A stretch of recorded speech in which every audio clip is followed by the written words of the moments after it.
Study IQ IAS, अब तैयारी हुई अफोर्डेबल। दोस्तों, रिलीजन या धर्म एंशिएंट सिविलाइजेशन से ही लोगों के जीवन का अभिन्न हिस्सा रहा है। हालांकि इनिशियल स्टेज में लोग नेचुरल फिनोमिनन और नेचुरल एलिमेंट्स को रिलीजन के साथ अटैच किया करते थे। उदाहरण के लिए ड्रॉट सिचुएशन को वो भगवान का जजमेंट, तो वहीं अच्छी बारिश को भगवान की ब्लेसिंग मानते थे। इसीलिए डिफरेंट सिविलाइजेशन और कल्चर में वर्शिप के डिफरेंट तरीके शुरू हुए, जिन्हें रिलीजन कहा गया। इनमें से कुछ रिलीजन मोनोथिस्टिक यानी कि एक भगवान को मानने वाले थे, तो वहीं कुछ रिलीजन पॉलीथिस्टिक यानी मल्टीपल भगवान को मानने वाले थे। उदाहरण के लिए इंडस वैली सिविलाइजेशन में पॉलीथिज्म एग्जिस्ट करता था, क्योंकि वहां मदर गॉडेस की पूजा के भी साक्ष्य मिलते हैं और लॉर्ड ऑफ एनिमल्स कहे जाने वाले रुद्र को पूजने का भी। सिंधु नदी से इस बिलीफ को फॉलो करने वाले रिलीजन का नाम हिंदू पड़ा और धीरे धीरे हिंदुइज्म रिलीजन वहां इवॉल्व हुआ। समय के साथ लोगों ने रिलीजियस टेक्स्ट और स्क्रिप्चर्स को डेवलप किया, जिसने पीढ़ी दर पीढ़ी लोगों को इस धर्म से जोड़े रखा। इंडिया की ही तरह दुनिया के दूसरे हिस्सों में भी क्रिश्चियनिटी, इस्लाम और जूडिज्म जैसे कई रिलीजन्स पॉपुलर हुए, जिन्हें लोगों ने अपने कल्चर और बिलीव्स के हिसाब से अपनाया। लेकिन दोस्तों, अब धीरे धीरे दुनिया में नास्तिक लोगों की संख्या बढ़ती जा रही है, यानी ऐसे लोग जो भगवान में विश्वास नहीं रखते। 2020 का डेटा बताता है कि पूरी दुनिया की पॉपुलेशन में से 7% लोग एथीस्ट यानी नास्तिक हैं और आने वाले दशक में यही नंबर 10% तक पहुंच जाने की उम्मीद है। कंट्री वाइज कंपैरिजन करें तो दुनिया में सबसे ज्यादा एथीस्ट चाइना में पाए जाते हैं। 2014 में हुए नेशनल पोल के दौरान पता चला कि चाइना की 64% पॉपुलेशन खुद को एथीस्ट के रूप में आइडेंटिफाई करती है। इसी तरह फिलीपींस में भी एथीस्ट का परसेंटेज काफी हाई है और देश की लगभग 20% पॉपुलेशन एथीस्ट है। लेकिन atheism western countries specially America में ज्यादा पॉपुलर हो रहा है। इसका अंदाजा आप इस बात से लगा सकते हैं कि 1944 में सिर्फ 1% लोग एथीस्ट हुआ करते थे, लेकिन 2011 में अमेरिका में एथीस्ट की परसेंटेज बढ़कर 7% हो गई और करेंटली ये परसेंटेज बढ़ के लगभग 12% हो गई है। यानी हर 100 में से 12 अमेरिकन भगवान में विश्वास नहीं रखते। साथ ही सिर्फ पिछले एक दशक में अमेरिका के अंदर लगभग 5% एथीस्ट बढ़ गए हैं। तो आज के इस वीडियो में हम ग्रोइंग एथिज्म के बारे में डिटेल डिस्कशन करेंगे, जहां हम जानेंगे कि एथिज्म होता क्या है और आखिर वो क्या कारण है जिसकी वजह से दुनिया भर में एथीस्ट बढ़ रहे हैं। इस वीडियो की इंपॉर्टेंस यूपीएससी प्रीलिम्स और जीएस मेंस के आर्ट एंड कल्चर सबसेक्शन के लिहाज से काफी इंपॉर्टेंट है। तो चलिए शुरू करते हैं आज का डिस्कशन। दोस्तों, यूपीएससी की तैयारी करने के लिए आपको बहुत सारे ऑनलाइन बैचेस मिलेंगे, पर आखिरकार क्यों स्टडी IQ का UPSC prelims to interview live batch उसमें से बेस्ट है? दोस्तों, इन बैचेस में आपको 1000+ आवर्स का लाइव कंटेंट डिलीवर किया जाएगा। आपकी तैयारी को पिन पॉइंट फोकस रखने के लिए क्रिस्प नोट्स दिए जाएंगे। किसी भी समय आपके डाउट्स को क्लियर करने के लिए 1-to-1 मेंटोरशिप का फीचर भी आपके पास रहेगा। प्रीलिम्स के लिए प्रैक्टिस क्वेश्चंस, मेंस के आंसर राइटिंग प्रैक्टिस और उसके बाद जो भी स्टूडेंट्स प्रीलिम्स 2024 क्लियर करेंगे उन्हें स्टडी IQ कैंपस में बुलाकर अगले 4 महीनों के लिए मेंस रेसिडेंशियल प्रोग्राम के अंडर रिगरस प्रिपरेशन कराई जाएगी बिना किसी एडिशनल कॉस्ट के। और दोस्तों, ये सब कुछ आपको मिलेगा मात्र और मात्र 29,999 के सुपर डिस्काउंटेड प्राइस पे, अगर आप AG live coupon code use करते हैं। दोस्तों, 11 अगस्त को स्टडी IQ के prelims to interview batches English और हिंदी लैंग्वेज में लॉन्च होने जा रहे हैं। इन बैचेस में क्लासेस की टाइमिंग मॉर्निंग 8 AM रहेगी। तो आप भी AG live coupon code use करिए और पूरे देश के यूपीएससी एस्पिरेंट्स के साथ कहिए कि अब तैयारी हुई अफोर्डेबल स्टडी IQ के साथ। इन बैचेस से रिलेटेड सभी इंपॉर्टेंट लिंक्स आपको डिस्क्रिप्शन और पिन्ड कमेंट में मिल जाएंगी। वैसे तो एथीज्म यानी नास्तिकता की कोई क्लियर डेफिनेशन नहीं है, लेकिन सामान्य तौर पर यह कहा जाता है कि एथीज्म एक ऐसी फिलॉसफी है जो मानती है कि भगवान या डीटी जैसी कोई भी चीज एग्जिस्ट नहीं करती। डाइवर्स रिलीजियस बिलीफ्स वाली इस दुनिया में एथीज्म एक ऑल्टरनेटिव पर्सपेक्टिव देता है जो स्पिरिचुअलिटी और सुपरनैचुरल पावर्स के ट्रेडिशनल नोशन को चैलेंज करता है। जो लोग नास्तिक होते हैं उनके बिलीफ्स रिलीजियस टीचिंग और स्क्रिप्चर्स के बजाय एम्पेरिकल एविडेंस, साइंटिफिक रीजनिंग और रैशनल थॉट पर बेस्ड होते हैं। लेकिन नास्तिकता कोई नई फिलॉसफी नहीं है, बल्कि इसकी रूट एंशिएंट सिविलाइजेशंस तक जाती है। उदाहरण के लिए एंशिएंट ग्रीस के फिलोसोफर एपिक्यूरस का मानना था कि दुनिया में ना भगवान है और ना ही आत्माएं। दुनिया में सिर्फ एटम्स और फिजिकल वर्ल्ड एग्जिस्ट करता है। इसी तरह एंशिएंट इंडिया में चार्वाक या लोकायत नाम की फिलॉसफी एग्जिस्ट करती थी, जो नास्तिकता पर ही बेस्ड थी और हिंदूज, जैन, बुद्धिस्ट एक्सेट्रा के रिलीजियस कॉन्सेप्ट को डिनाई करती थी। हालांकि एथिज्म शब्द का इमर्जेंस यूरोप के इनलाइटमेंट एरा के दौरान हुआ, जब फिलोसोफर्स और थिंकर्स ने ट्रेडिशनल रिलीजियस बिलीफ्स को चैलेंज करना शुरू किया और साइंस की पैरवी करनी शुरू की। एथिज्म बेसिकली 4 टाइप का होता है। पहला है स्ट्रॉन्ग एथिज्म। इस फिलॉसफी को फॉलो करने वाले लोग असर्टिवली मानते हैं कि गॉड्स या डिटीज एग्जिस्ट नहीं करते। दूसरा प्रकार है वीक एथिज्म, जिसे एग्नोस्टिक एथिज्म भी कहा जाता है। इस फिलॉसफी को फॉलो करने वाले लोग भगवान की नॉन एग्जिस्टेंस पर असर्टिव क्लेम नहीं करते और कहते हैं कि भगवान के होने का सबूत देना उनकी जिम्मेदारी है जो भगवान को मानते हैं। तीसरा टाइप है सेक्युलर ह्यूमनिज्म, जो ह्यूमन रीजन, एथिक्स और सोशल जस्टिस पर एम्फसाइज देता है और बिलीव करता है कि धार्मिक मान्यताओं पर ज्यादा जोर नहीं देना चाहिए।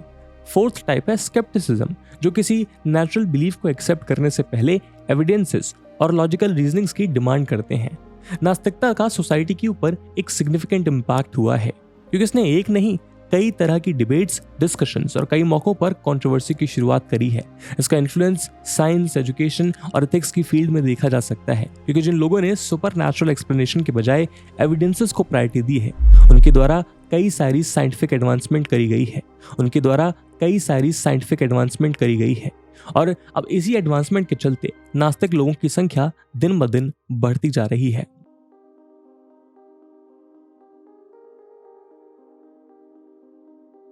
पिछली कई सदियों से साइंस, टेक्नोलॉजी और रिलीजन के बीच का रिलेशनशिप डिबेट का टॉपिक रहा है, लेकिन रिसेंट टाइम्स में साइंटिफिक अंडरस्टैंडिंग और टेक्नोलॉजिकल इनोवेशन की रैपिड एडवांसमेंट की वजह से सोसाइटल पर्सपेक्टिव में एक शिफ्ट आया है, जिसने एथिज्म को बढ़ावा दिया है। जैसे जैसे यूनिवर्स की मिस्ट्रीज से साइंटिफिक डिस्कवरीज का पर्दा उठता रहा है, वैसे ही लोग उन फिनोमिनन्स का एक्सप्लेनेशन ढूंढने लग गए हैं जिसके लिए वो कभी भगवान को जिम्मेदार मानते थे। उदाहरण के लिए पहले लोग बारिश के लिए भगवान से प्रार्थना करते थे और पूजा अर्चना किया करते थे, लेकिन अब रेनफॉल पैटर्न को साइंटिफिकली डिस्कवर कर लिया गया है और बारिश कब आएगी ये पहले से ही पता होता है। यानी नेचुरल प्रोसेसेस और ओरिजिन ऑफ लाइफ के बारे में नॉलेज के एक्सपेंशन ने ट्रेडिशनल रिलीजियस नैरेटिव्स को चैलेंज किया है, जिससे कई सारे लोग किसी सुप्रीम पावर की नीड को क्वेश्चन करने लगे हैं। कॉस्मोलॉजी, इवोल्यूशन और न्यूरोसाइंस में यूनिवर्स, लाइफ और ह्यूमन कॉन्शियसनेस से रिलेटेड ऑल्टरनेटिव एक्सप्लेनेशंस दिए गए हैं। ये सभी एक्सप्लेनेशंस और भी वाइडली एक्सेप्ट किए जा रहे हैं, जिससे रिलीजियस इंटरप्रिटेशंस पर लोगों का भरोसा कम हुआ है और लोगों ने एथिस्टिक व्यू पॉइंट को अडॉप्ट करना शुरू किया है। इसके अलावा साइंटिफिक मेथड, क्रिटिकल थिंकिंग और एविडेंस बेस्ड रीजनिंग को भी इंकरेज करता है। जैसे ही इंडिविजुअल्स सबूत के बेस पर क्लेम्स को एवेलुएट करने लग जाते हैं, वैसे ही लोग बिना सबूत वाले रिलीजियस क्लेम्स को एक्सेप्ट करने में हिचकिचाने लगते हैं। सिर्फ इतना ही नहीं, मॉडर्न टेक्नोलॉजी ने बिना किसी रिलीजियस इंस्टीट्यूशन की हेल्प के सोसाइटीज को फ्लरिश किया है। हेल्थ केयर, एग्रीकल्चर और कम्युनिकेशन में हुई एडवांसमेंट की वजह से लोगों को उनकी प्रॉब्लम्स के प्रैक्टिकल सॉल्यूशंस मिले, जिसने सुपर नेचुरल इंटरवेंशन की नीड को कम कर दिया है। फिलॉसफी, साइकोलॉजी और सोशियोलॉजी में एडवांसमेंट के कारण सेक्युलर और एथिकल फ्रेमवर्क डेवलप हुआ है। मोरालिटी जैसी चीज़ों पर गाइडेंस के लिए अब लोग सिर्फ रिलीजियस टेक्स्ट पर निर्भर नहीं है, बल्कि वो उसके लिए और भी ज़्यादा वाइडर सोर्सेज को एक्सेस कर सकते हैं। ट्रांसपोर्टेशन और कम्युनिकेशन में एडवांसमेंट ने भी एथिज्म पॉपुलर करने में इंपॉर्टेंट रोल निभाया है, क्योंकि इससे कल्चरल एक्सचेंज फैसिलिटेट हुआ है और डिफरेंट बिलीफ सिस्टम को एक्सपोजर मिला है। और डाइवर्स वर्ल्ड की तरफ एक्सपोजर न सिर्फ रिलीजियस बिलीफ्स को चैलेंज करता है, बल्कि एक ऐसा एनवायरनमेंट बनाता है जहां एथिज्म को एक लेजिटिमेट पर्सपेक्टिव की तरह देखा जाता है। साइंस, टेक्नोलॉजी और एथिज्म के बीच का रिलेशन काफी कॉम्प्लेक्स और मल्टी डायमेंशनल है। भले ही साइंस और टेक्नोलॉजी ने एथिज्म को बढ़ावा दिया, लेकिन ये समझना भी जरूरी है कि लोगों के बिलीफ, कल्चर, सोशल और पर्सनल एक्सपीरियंस जैसे फैक्टर से भी इन्फ्लुएंस होते हैं। दोस्तों, एक समय था जब किसी भी प्रकार की इंफॉर्मेशन के लिए लोग प्रिंट मीडिया जैसे बुक्स, न्यूज़पेपर्स, मैगजीन एक्सेट्रा पर डिपेंडेंट होते हैं। लेकिन इंटरनेट के साथ एक रिवॉल्यूशन आया जिसने पूरी दुनिया में इंफॉर्मेशन को पाना बेहद आसान बना दिया। आज इंटरनेट के जबरदस्त पेनिट्रेशन के चलते लगभग हर इंफॉर्मेशन लोगों के फिंगरप्रिंट्स पर अवेलेबल है, जिसकी वजह से भी लोगों के रिलीजियस बिलीफ्स में एक नोटिसेबल शिफ्ट आया है। इस डिजिटल एज में लोग आसानी के साथ वर्ल्ड में डिफरेंट व्यूज को एक्सप्लोर कर सकते हैं और ट्रेडिशनल रिलीजियस टीचिंग्स को क्वेश्चन कर सकते हैं। ऐसी ऑनलाइन कम्युनिटीज जो साइंस और रैशनल थिंकिंग पर फोकस्ड हैं, वो भी ऐसे लोगों को एक सपोर्टिव एनवायरनमेंट प्रोवाइड करती हैं जो रिलीजियस बिलीफ का ऑल्टरनेटिव ढूंढ रहे हैं। जब तक लोगों के लिए इंफॉर्मेशन पाना आसान नहीं था, तब तक रिलीजियस कम्युनिटीज सारा नैरेटिव सेट करती थी। यही रिलीजियस कम्युनिटी बताती हैं कि क्या सही है और क्या गलत, और क्यों हर किसी को सुप्रीम पावर को मानना चाहिए और पूजना चाहिए। लेकिन अब डाइवर्स सोर्सेज ऑफ इंफॉर्मेशन की वजह से लोग दूसरे रिलीजन्स, फिलॉसफी और साइंटिफिक एक्सप्लेनेशन के बारे में ज़्यादा आसानी से पढ़ पाते हैं। ऑनलाइन प्लेटफॉर्म्स, डिस्कशन फोरम्स और एजुकेशनल रिसोर्सेज ने इंडिविजुअल्स को एक स्पेस दिया है ताकि वो खुलकर अपनी बातों को रख सकें और ऐसी कम्युनिटी का सपोर्ट गैदर कर सकें जिनके मन में भी सिमिलर डाउट्स हैं। बढ़ते हुए ग्लोबलाइजेशन और कल्चरल एक्सचेंज के चलते भी लोगों के मन में ये डाउट खत्म हो गया है कि सिर्फ उनके द्वारा फॉलो किए जाने वाला फेथ ही सबसे वैलिड या फिर एकमात्र फेथ है। इसी इंफॉर्मेशन एक्सेस के चलते लोगों ने रिलीजियस टेक्स्ट को क्रिटिकली एग्जामिन करना शुरू कर दिया है, जिसने कुछ नई प्रॉब्लम्स को जन्म दिया है। एथिज्म के बढ़ने का अगला रीजन सोसाइटी के बदलते हुए नॉर्म्स भी हैं। अब चेंजिंग सोसाइटल नॉर्म्स के चलते डाइवर्स पर्सपेक्टिव के लिए ग्रेटर एक्सेप्टेंस हो गई है। उदाहरण के लिए पहले भी लोग एथिज्म को फॉलो करते थे लेकिन उसे ओपनली एक्सेप्ट नहीं करते थे। ऐसा इसलिए क्योंकि मेजॉरिटी पॉपुलेशन भगवान, गॉड या फिर अल्लाह में विश्वास करती थी और ऐसे में मेजॉरिटी का हिस्सा रहने के लिए नास्तिक लोग अपने डिसबिलीफ को छुपाते थे। पर अब सोसाइटी इस कॉन्सेप्ट को ओपनली एक्सेप्ट करने लगी है और उन्हें लगता है कि ये कोई ऐसी चीज नहीं है जिसके लिए अशेम्ड होना पड़े। इसी के चलते एथीस्ट लोग खुलकर एथिज्म को प्रैक्टिस कर पा रहे हैं। लेकिन अभी एथिज्म सोसाइटी में इतना एक्सेप्टेबल क्यों हो रहा है, इसके पीछे भी कई सारे रीजंस हैं।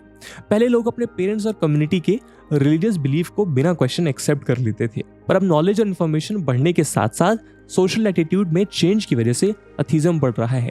एथिज्म के पॉपुलर होने का एक और मेजर रीजन है कि पहले के मुकाबले आज कई फेमस पर्सनालिटीज इस तरह के नोशन को वाइडली सबके सामने एक्सेप्ट कर रहे हैं। उदाहरण के लिए हैरी पॉटर फ्रेंचाइज के स्टार डैनियल रैडक्लिफ ने एक इंटरव्यू में ओपनली एक्सेप्ट किया कि वो एक एथीस्ट हैं। इसी तरह फेमस राइटर सलमान रुशीद भी खुद को नास्तिक मानते हैं, यहाँ तक कि उन्होंने द सैटनिक वर्सेस नाम की काफी कंट्रोवर्शियल नॉवेल पब्लिश की थी। उसके बाद उनके खिलाफ आयतुल्लाह खमीनी द्वारा फतवा भी जारी किया गया। सिर्फ यही नहीं, फेसबुक के फाउंडर मार्क ज़करबर्ग और बॉलीवुड के मशहूर डायरेक्टर राम गोपाल वर्मा भी खुद को एथीस्ट बताते हैं। इतने रिनोन्ड लोगों का एथिज्म को ओपनली एक्सेप्ट करना नास्तिकता की फिलॉसफी को नॉर्मलाइज और प्रमोट भी करता है और दूसरे लोगों के लिए एक्सेप्टेबल बनाता है। एथिज्म का एक और बड़ा रीजन है सेकुलरिज्म का राइज। सेकुलरिज्म एक ऐसा आइडिया है जो कहता है कि रिलीजन का गवर्नमेंट या पब्लिक लाइफ में कोई रोल नहीं होना चाहिए। यही आइडिया पिछले कुछ सालों में काफी पॉपुलर हुआ है और जिसके चलते रिलीजियस बिलीफ्स को इम्पोज करना काफी डिफिकल्ट हो गया है। ये नास्तिक लोगों के लिए पॉजिटिव डेवलपमेंट है क्योंकि इससे ज्यादा टॉलरेंट और एक्सेप्टिंग सोसाइटी का निर्माण होता है। ऑफ कोर्स अभी भी बड़ी संख्या में लोग ऐसे एग्जिस्ट करते हैं जो नास्तिकता के कॉन्सेप्ट को एक्सेप्ट नहीं करते और साथ ही ये भी मानते हैं कि नास्तिक होना गलत है। लेकिन ऐसे लोगों की संख्या तेजी के साथ कम हो रही है और आने वाले समय में जैसे जैसे डेवलपमेंट होगा या फिर लोगों के पास अपनी रिलीजियस प्रैक्टिसेस को प्रैक्टिस करने का टाइम कम बचेगा या फिर जैसे जैसे डेवलपिंग सोसाइटीज कैपिटलिस्ट सोसाइटीज की तरफ मूव करना स्टार्ट करेंगी, तब भी ऐसे लोगों का नंबर लगातार घटेगा और एथिज्म बढ़ेगा।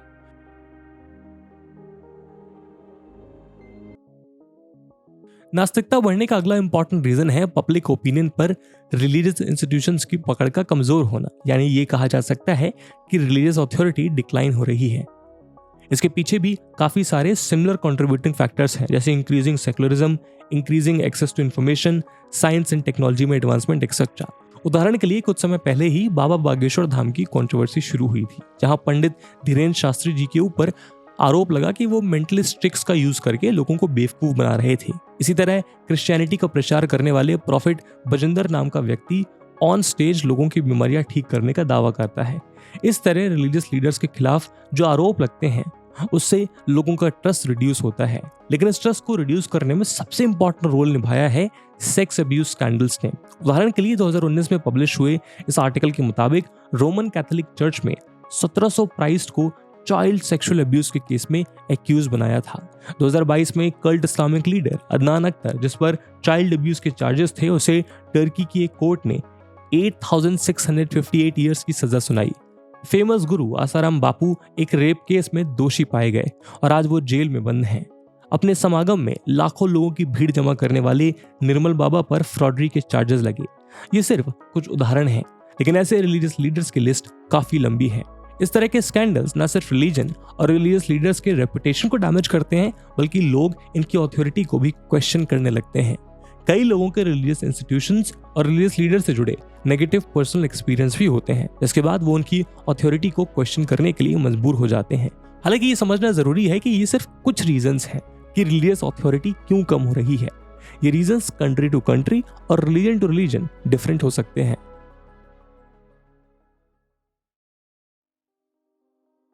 रिलीजियस स्केप्टिसिज्म का मतलब होता है जब कोई किसी रिलीजन, डॉक्ट्रिन या प्रैक्टिसेस के खिलाफ कोई डाउट या क्वेश्चन रेज करता है, और इसकी वजह से काफी सारे लोग हैं जो एथिज्म की तरफ गए।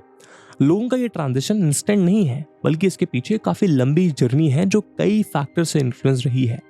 रिलीजियसली स्केप्टिक लोग बिलीव्स के बारे में काफी डीपली एक्सप्लोर करते हैं, जिसके चलते कॉन्ट्रडिक्शन, हिस्टोरिकल इनएक्यूरेसीज और एथिकल डायलेमास सामने निकल कर आते हैं, और इसीलिए धीरे धीरे उनके रिलीजियस बिलीव्स एरोड हो जाते हैं। इस फिलॉसफी को फॉलो करने वाले लोग क्रिटिकल थिंकिंग भी रखते हैं और इंटेलेक्चुअल ऑटोनॉमी भी। इसके चलते लोग रिलीजियस आइडियाज को भी अबैंडन करने लगते हैं। साथ ही पर्सनल एक्सपीरियंसेस और सफरिंग की वजह से भी लोगों का भगवान के ऊपर से विश्वास खत्म हो जाता है।